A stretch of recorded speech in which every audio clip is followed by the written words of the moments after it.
Okay, start करते हैं आज का topic. MMC phase 1, the CCPs. ठीक है, तो इसके अंदर सबसे पहले हम लोग पढ़ेंगे द लिक्विडिटी स्वीप पैटर्न्स के बारे में, जिसको हम लोग बोलते हैं, क्या बोलते हैं, हैमर।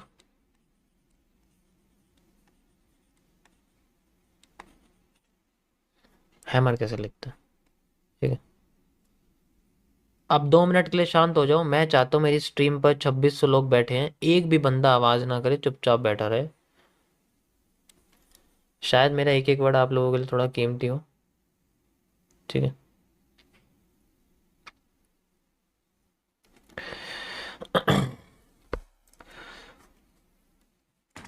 हैमर एक कैंडलस्टिक पैटर्न में आता है, जिन्हें मैं 1 CP बोलता हूं, यानी कि सीसीपीज के अंदर कॉम्प्लेक्स कैंडलस्टिक पैटर्न इनको बोलते हैं हम लोग,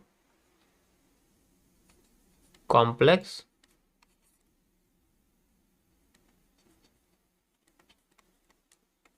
कैंडलस्टिक पैटर्न्स। ठीक है, तो सीसीपीज के अंदर ये 1 CP मॉड्यूल है, 1 कैंडलस्टिक पैटर्न मॉड्यूल। मॉड्यूल का मतलब होता है एक ऐसा मॉडल जो मार्केट में सिंगल कैंडल का बनता है, सिंगल कैंडल होती है। ठीक है, अब ये किसी और के साथ कंबाइन हो रही है तो वो अलग अलग बात है, उसका अलग बात। जैसे कि एक मारूबोजो के साथ कंबाइन होगी तो वो अलग मैटर करती है। सिंगल का क्या मतलब है, वो उस बारे में बात करूंगा। ठीक है, तो हैमर दिखती किस तरीके से, आप देखो, हैमर होती है आपकी इस तरीके से। 4 तरीके के इसके जो हैं वो होती है। तो अभी मैं इसका स्ट्रक्चरल एनालिसिस आपको करके दिखाता हूँ कि स्ट्रक्चर बेस्ड किस तरीके से हम इसको पढ़ते हैं।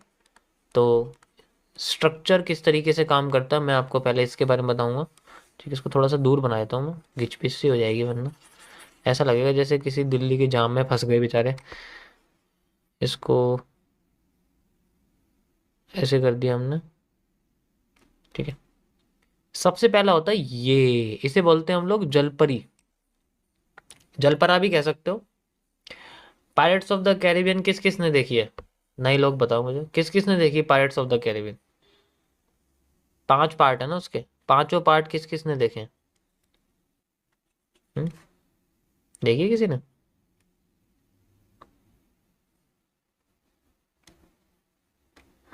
देखिए, तो उसके तीसरे पार्ट में, हम्म, उसके तीसरे पार्ट में एक जलपरी वाला सीन आता है, याद है सबको? जलपरी जो होती हैं और बड़ी सुंदर सी होती है जलपरियां ना, दूर से देखने में। और फिर वो शिप के ऊपर, छोटे से जहाज के ऊपर बैठते हैं, है ना, छोटे से जहाज के ऊपर बैठ जाते हैं और फिर जाते हैं जलपरी को पकड़ने के, ताकि उसके आंसू को पकड़ सके, क्योंकि उसका आंसू किसी और के साथ मिला के वो बंदे की जो उम्र है वो बढ़ जाती थी। तो ऐसा कुछ सिस्टम है। तो वहां जो जलपरी पकड़ने जाते हैं, वो जलपरी कितनी सुंदर होती है ना। अब जो उन जलपरी के चक्कर में फंस जाते हैं, वो जलपरी उन्हें मार देती है। मतलब दिखने में सुंदर होती है, लेकिन एक्चुअल में वो बड़ी खतरनाक होती है। उसमें से एक जलपरी होती है जो बहुत अच्छी होती है, बाकी सारी ऐसी होती है, और उसी को पकड़ के ले जाते हैं। तो इन हैमर में जो जलपरी रियल है वो होती है या तो ये वाली या ये वाली। बाकी ये तो बिल्कुल खा जाती है, और ये वाली, मतलब इसे हम जलपरा कह सकते हैं। ठीक है, हम जलपरा कह सकते हैं। तो जो हैमर होता है, ये पहले तो समझो ग्रीन कलर का होता है। तो वो दिखने में सुंदर है हैमर, जितना सुंदर होगा, ये समझो हैमर के साथ है, ये जितना सुंदर होगा, सुंदर का मतलब होता है जितना इसकी बॉडी छोटी और ऊपर की लाइन नहीं होगी, नीचे की लाइन होगी, उतना ये खतरनाक होगा, उतना ये बेकार होगा, उतना ये फेक होगा। ये इसके स्ट्रक्चर के हिसाब से होता है। ठीक है, अभी तुम कहोगे यार इसकी लाइन तो नीचे की लंबी है, फिर भी इतना ज्यादा काम क्यों नहीं करता है? दिखावा, यह सारा खेल है दिखावे का। तो यहाँ सबसे इंपॉर्टेंट है हमारे पास बॉडी का मोटा होना और ऊपर की विक लाइन का होना, लेकिन वो नीचे की लाइन से लंबी नहीं होनी चाहिए, ये चीज हमें ध्यान रखनी पड़ेगी। और इसकी जो बॉडी है सेंटर की, वो इतनी भी बड़ी नहीं होनी चाहिए कि हैमर दिखे ही ना। अभी तो क्या है, अभी मैं आपको हैमर के नाम बताऊंगा, किस तरीके से इसके हैमर के नाम होते हैं, किस तरीके से आइडेंटिफाई करते हैं। ठीक है, तो इसे हम लोग बोलते हैं normal hammer, this is a real hammer, जिसे हम लोग नॉर्मल हैमर कह सकते। ठीक है, इसे हम वो बोलते हैं टॉप विक या हाई विक, आप इसको कह सकते हो, टॉप या high wick, high wick hammer इसको हम लोग बोलते हैं। इसे हम बोलते हैं पार्शियल हैमर। देखो ये मेरे अपने बनाए हुए नाम है, मिलने का नहीं तो मैं नाम खोज के देख लेना। इसे हम पार्शियल बोलते हैं और इसे हम लोग टॉप विक या high wick partial hammer, top high wick partial hammer. तो इस तरीके से मैंने इनके नाम रखे हुए हैं। इनमें सबसे पावरफुल यानी कि जब हम लेफ्ट टू राइट जाते हैं तो इनकी पावर बढ़ जाती है, अगर हम लोग मार्केट में इनके स्ट्रक्चर के हिसाब से इनको देखते हैं। तो हम बोलते हैं इधर की साइड जाती है तो इनकी जो है स्ट्रेंथ बढ़ जाती है, ये पावरफुल हो जाते हैं। और जब हम राइट टू लेफ्ट चलते हैं तो ये कमजोर हो जाते हैं, ये वीक हो जाते हैं, इनकी स्ट्रेंथ कम हो जाती है। सिर्फ स्ट्रक्चर एनालिसिस के हिसाब से बात करो, यानी कि सोचो अगर इसकी बॉडी और भी कमजोर हो जाएगी, ऐसे बन जाएगी, ठीक है, ऐसे बन जाएगी, तो ये एक आप कह सकते हो कि एक टोनबो जैसी कैरेक्टर बनेगी, जो आगे बताऊंगा आपको किस तरीके से काम कर। इसका कैरेक्टर भी नहीं बताऊंगा क्योंकि ये अलग है, ये हैमर जैसी दिखती है लेकिन हैमर होती नहीं है, और आगे जाके बॉडी खत्म हो जाती है, कहने का मतलब ये। ठीक है, तो जब हम लेफ्ट टू राइट चलते हैं तो बॉडी बढ़ जाती है। देखो इसमें पावरफुल होने का मतलब क्या है, पावरफुल होने का मतलब है इसकी जो बॉडी है वो बढ़ रही है। ठीक है, बॉडी जब बढ़ती है तो इसका मतलब होता है कि मार्केट के अंदर होल्डिंग वॉल्यूम बढ़ रहा है। होल्डिंग वॉल्यूम वो वॉल्यूम होता है जो ट्रस्ट पैदा करता है लोगों के अंदर, ये दिखाकर कि हमारे पास फंडिंग है मार्केट में। भाई बड़ी सी मारूबोजो अगर बन जाए तो क्या लगेगा, फंडिंग लगता है ना। कभी कभी रियल लगती है, कभी फेल लगती है, लेकिन देखने में देखा जाए, सिर्फ देखा जाए, लोकेशन छोड़ दो। ठीक है, तो उस कंडीशन में हमारे पास, हमें ट्रस्ट पैदा करने के लिए हम बॉडी का इस्तेमाल करते हैं, सिर्फ बॉडी का, जब हमारे पास कुछ भी नहीं होता, कोई लेवल नहीं है, कुछ भी नहीं। ठीक है, तो जब हम लेफ्ट टू राइट चलते हैं तो पावरफुल हो जाते हैं, जब राइट टू लेफ्ट चलते हैं तो कमजोर हो जाते हैं हैमर, हमारे स्ट्रक्चरल एनालिसिस के बेसिस पे। मैं बता दूं इसकी कैसे प्रैक्टिस करनी है। आपको आपको क्या करना है, हैमर को देखना है और उसके आगे और पीछे कैंडल को हाइड कर देना। ठीक है, और उसके बाद हटाना, एकदम से देखना है कि हैमर के बाद क्या बना था मार्केट में, मार्केट नीचे गई थी या ऊपर गई थी। शेप के हिसाब से ऐसे प्रैक्टिस करनी है। मैंने बहुत करी है, मुझे पता है, मैं 10 लाख से ज़्यादा कैंडल पढ़ चुका हूँ अपनी लाइफ में, तो मुझे पता है कैंडल कैसे काम करती है। लेकिन वही है कि 100% तो नहीं होता कुछ भी मार्केट में, कभी कभी कम होता है, कभी कभी ज़्यादा होता है। लेकिन ये है कि एक्सपीरियंस आपको हो जाएगा, एक कैंडल क्या कर सकती है आपको अंदाज़ा नहीं है। जब 100-150 कैंडल देखोगे ना हैमर जैसी, पता लग जाएगा कि हैमर फेक कहाँ होती है, रियल कहाँ होती है। दिखने के हिसाब से एक तरह की हैमर कभी नहीं होती है, अलग अलग तरीके की होती है। अब ये तो चलो इसके स्ट्रक्चर के हिसाब से हो गया। अब बात करते हैं इसके कुछ लोकेशन के हिसाब से, लेकिन उससे पहले मैं आपको इसके प्रेशर्स के बारे में बताना चाहूंगा कि किस तरीके से इसके प्रेशर होते हैं, कैसे काम करते हैं। तो इसके जो नीचे का हिस्सा होता है मार्केट में, ये बुलिश प्रेशर को बताता है, यानी कि it represent the bullish pressure. और ये बहुत पावरफुल होता है, मतलब बहुत ही ज्यादा पावरफुल होता है। ऊपर इसके एक भी विक नहीं होती, लेकिन अगर विक आ जाए तो इसका मतलब भी और भी ज्यादा पावरफुल होना होता है। भाई इसका मतलब भी और पावरफुल होना होता है, मैं बताता हूं रीजन इसका। सोचो मैं अगर जैसे मान के चलो, मैं एक ट्रक चला रहा हूँ। ठीक है, मैं इसको, मैं आपको एग्जांपल बताऊं कि ये क्यों पावरफुल है। मैं एक ट्रक चलाता हूँ, ठीक है, मेरे पास ये मान लो एक ट्रक है।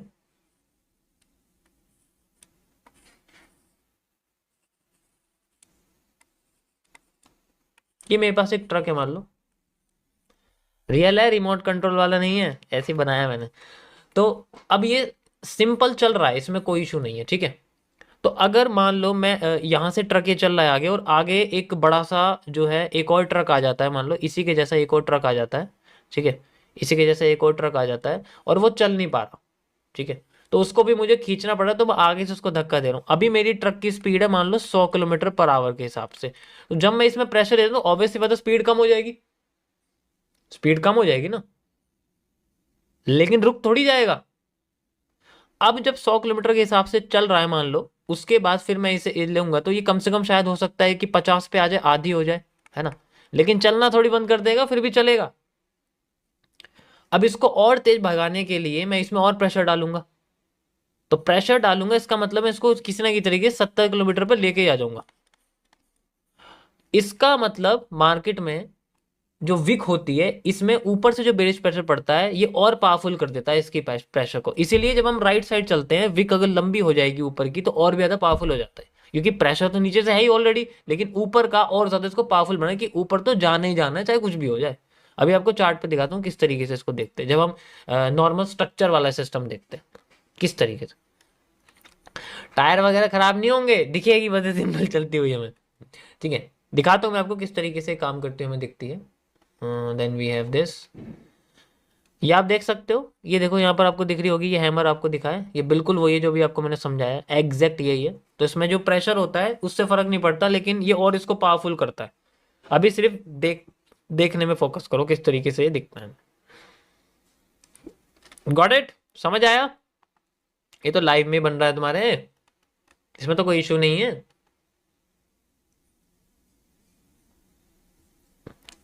और भी बहुत सारे देख सकते हो। ठीक है, तो ऊपर की मुझे लाइन देखनी, ऊपर की जिसकी जितनी लंबी लाइन होगी वो आपको उतना ज़्यादा दिखेगा। ये देखो जैसे ये है, ये देखो कुछ ज़्यादा ही लंबी होगी इसके ऊपर, ये तो टॉनबो जैसे बन गया क्योंकि ऊपर से इतनी लंबी होगी तो बॉडी छोटी होगी इसकी। तो इस तरीके से ऊपर की लाइन अगर ज़्यादा लंबी होती है, अभी मैं सिर्फ स्ट्रक्चर बता रहा हूँ, लोकेशन के हिसाब से मैटर करता है, हर जगह काम नहीं करेगी, बस आपको दिखा रहा हूँ कि कैसे कैसे हम देखेंगे इसका। अब कहाँ काम करेगी उस बारे में बात करूंगा, डेट इज लोकेशन क्या होती है। अब हैमर की बॉडी दिखने में कितनी सुंदर क्यों ना हो, लेकिन उसकी लोकेशन हमेशा उसे डुबाती है। अगर उसकी लोकेशन सही नहीं है ना, तो अच्छे से अच्छा पावरफुल से पावरफुल हैमर उल्टा कर देगा, मार्केट को नीचे गिरा देगा, उल्टा कर देगा, मार्केट को नीचे गिरा देगा, और तब कहानी खत्म हो जाएगी। लोकेशन हो सकती है इसकी कोई भी सपोर्ट, कोई भी सपोर्ट जोन पर ये बनने चाहिए इनमें से, तो ये काम करते हुए हमें दिख सकते हैं। ठीक है, ऐसा नहीं कहीं भी देख लिया, कोई भी रीटेस्टिंग एरिया मतलब, बस अभी नाम याद रखो, आगे बताऊंगा जब आपको सप्लाई डिमांड समझाऊंगा। कोई भी FVG, फे वैल्यू गैप, इसका भी नाम याद रखो जब SMC समझाऊंगा। कोई भी ऑर्डर ब्लॉक, OB से हम लोग बोलते हैं। ठीक है, और कोई भी रिवर्सल एरिया।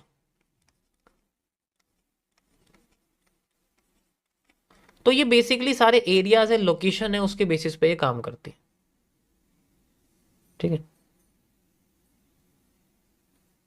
अब कभी कभी क्या होता है कि ये इसके कई सारे स्ट्रक्चर होते हैं, मतलब ये जो है धोखेबाज बहुत होता है ये, कहने का मतलब ये धोखेबाज ऐसा होता है ये कि अभी मैं आपको सिर्फ ओवरव्यू दूंगा, इसका अलग फेज है, आपको दिखेगा फेज 4 या 5 में आपको बताऊंगा इसके बारे में, अभी सिंपल समझो। ये जब ट्रेंड के साथ चल रहा है तो उठाता रहेगा, एक बार फेल हो गया ना तो फिर ट्रेंड को गिराता ही रहता है, गिराता ही रहेगा, गिराता ही रहेगा, गिराते रहेगा, मतलब उठा भी रहा था गिरा भी रहा था, ऐसे करता है। जब इसका कैरेक्टर चेंज होता है, जब आपको मैं चेंज ऑफ कैरेक्टर कैंडलस्टिक के पैटर्न से समझाऊंगा। ठीक है, अब लोकेशन भी पता लग गई, लेकिन कभी कभी क्या करता है कि हैमर फेल होके काम कर देता है। नीचे आई मार्केट, ठीक है, और नीचे आई मार्केट, और नीचे आई मार्केट, और अगर हैमर बन जाए यहां पर, मान लो ऐसा हैमर बन जाए, तो हैमर के बाद मार्केट इसको फेल कर देती है और फिर बाद में काम कर देती है, और पता लगता है ये एरिया सपोर्ट जोन या इसमें से कोई भी लोकेशन का था, और इसी जगह मार्केट ने हैमर फेल करा, फिर दोबारा एक हैमर बनाया या फिर कोई भी बुलिश पैटर्न बनाया और मार्केट वहां से उड़ जाती है। तो ये आफ्टर इफेक्ट्स का कॉन्सेप्ट होता है, यानी कि हैमर पहले अपने आप को फेल करता है फिर काम करता है।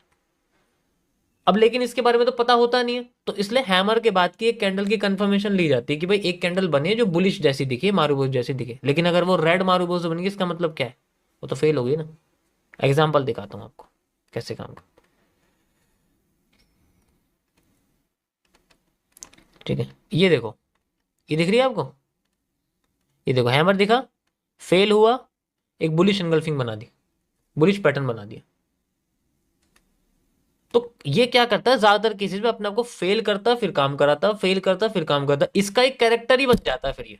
अब ये फेल करके उठ रहा है ना, आगे जाके फेल करके नीचे गिर रहा होगा, या फिर फेल करके दोबारा उठ रहा होगा जब नीचे गिनना बंद कर दिया होगा। ध्यान से देखना यहाँ पर क्या लिखा होगा, क्या देखा था आपने। ठीक है, उसके बाद मैं और दिखाता हूँ आपको यहाँ पर। ठीक है, ये देखो जैसे मैंने आपको दिखाया था, ये फेल करके, ये देखो ये जो हैमर है आपके सामने, ये फेल करा और फिर उठना शुरू कर रहा। अभी देखना इसका कैसे कैरेक्टर चेंज हो रहा है। यहाँ पर देखो ये दिख रहा है, ये देखो मार्केट फेल कर रही है, उठ रही है, फेल कर रही है, उठ रही है। कैरेक्टर ही यही है इसका, अब जहां से पहले आ रही थी।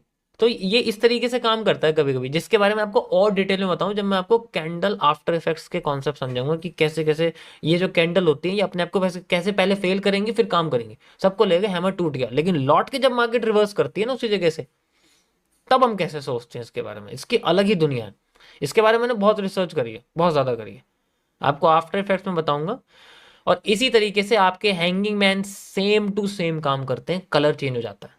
वो टॉप पे है तो गिराना शुरू कर देगा, बॉटम पे है तो उठाना शुरू कर देगा। ऐसा ही हैमर है, टॉप पे है तो गिराना शुरू कर देगा, बॉटम पे है तो उठाना शुरू कर देगा।